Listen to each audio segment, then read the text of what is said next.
Welcome to Garden of Glory. In Galatians chapter 1 verse 1 to 10, Paul reminds us of the one true gospel. There is no other message of salvation, only the gospel of Jesus Christ. Let these words guard our hearts from every false teaching. गालेसियकारांक पोत्र ओवेस्वर 1 वडी 1-10. हांव पावलू धर्मदूत हें पोत्र बरयतां. धर्मदुतांचे आपोवणे म्हाका मनशांतावन ओ खंयच्याच एका मनशा उद्देशी येवंक ना, पूण जेजू क्रिस्तान आनी ताका मरणांतलो पुनर्जिवंत केल्ल्या देवान ताच्या बापान म्हाका धर्मदूत जावंक आपयला.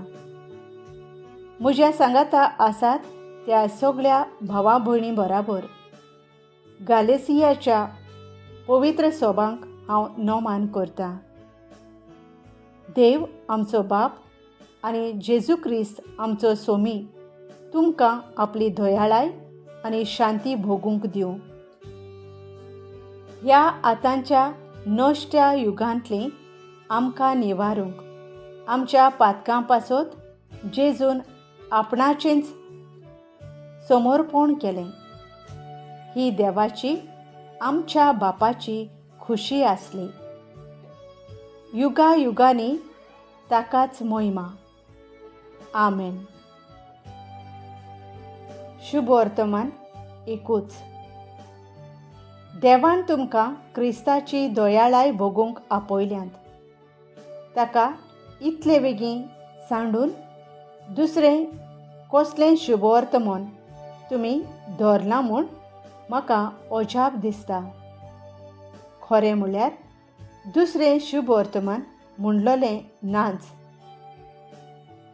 पूण तुमकां गोंदळांत घालूंक आनी क्रिस्ताचें शुभ वर्तमान धोनसावंक सोदतात तसले मनीस तुमचे मदें उपजल्यात. पूण आमी तुमकां परगोट केलां त्या शुभ वर्तमाना भायर कोणूय आमीच जावं तो ओ स्वर्गार थावन आयलो तो एक देवदूत जावं दुसरें एक शुभ वर्तमान परगोट करीत जाल्यार देवाचो शिराप ताचेर पडूं. आदी आमी सांगलां तेंच आतां आनीक एक पावट सांगता.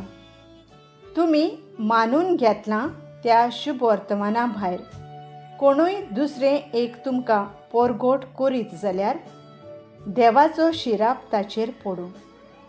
आतां हांव कोणाक मानूंक सोदतांसो तुमकां दिसता, मनशांक की देवाक? मनशांक खुशी करूंक हांव भायर सरलां काय?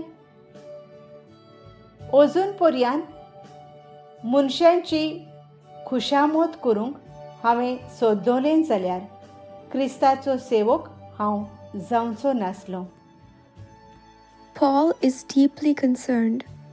The Galatians were turning to a different gospel, which is no gospel at all.